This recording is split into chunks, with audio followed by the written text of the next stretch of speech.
consultation tous azimuts du président du Faso qui a rencontré aujourd'hui les acteurs du monde de la culture burkinabé.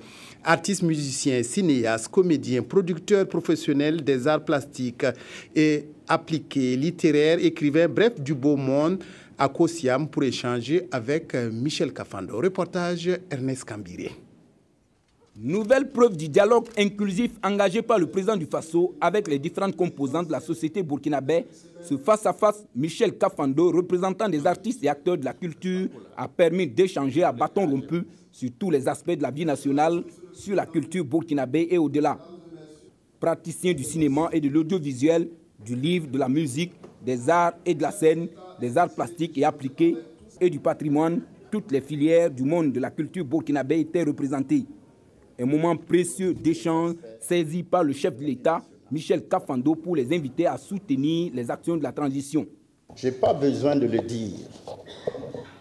Le monde culturel que vous êtes avait pris une part active, je dirais même une part déterminante dans l'insurrection des 30 et 31 octobre 2014. Votre message a été clair.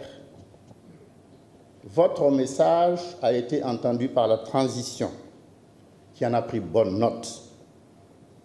Pour traduire tout cela en réalité, nous avons besoin de vous. Et je pense que c'est en organisant de tels échanges, de telles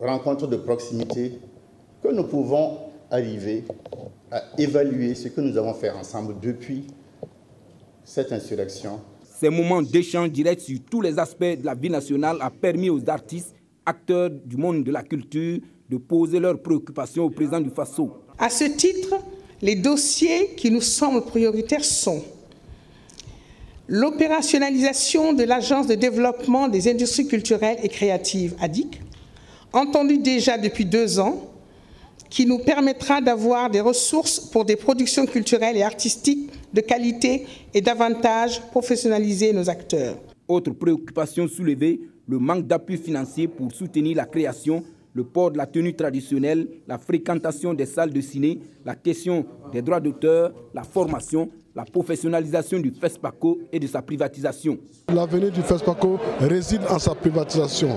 Parce que quel que soit Alpha, le comité d'organisation qui dépend de l'État, il y a toujours une suspicion. Que ce soit en Afrique, en Europe ou ailleurs, les festivals en général sont privés. La privatisation a aussi ses avantages, comme vous le savez. C'est pourvu simplement qu'on l'opère, comme on le dit, en bon père de famille, c'est-à-dire mettre les balises nécessaires pour que les choses fonctionnent correctement. Ce qui est le plus difficile dedans, c'est quoi? C'est toujours la question de gestion. Je pense qu'il y a eu vraiment une bonne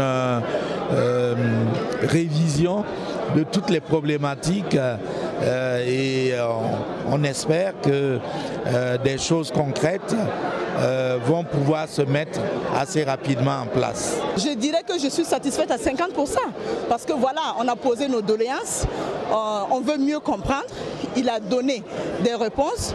Maintenant, on attend qu'il mette en pratique, même si ce n'est pas tout, quelques-uns de nos préoccupations. À 48 heures du début de la 24e édition du Festival panafricain du cinéma de Ouagadougou, le président du Faso, Michel Kafando, a appelé les artistes et acteurs de la culture burkinabé à aller à ce rendez-vous en rang serré pour mieux faire rayonner la culture burkinabé au-delà des frontières du pays.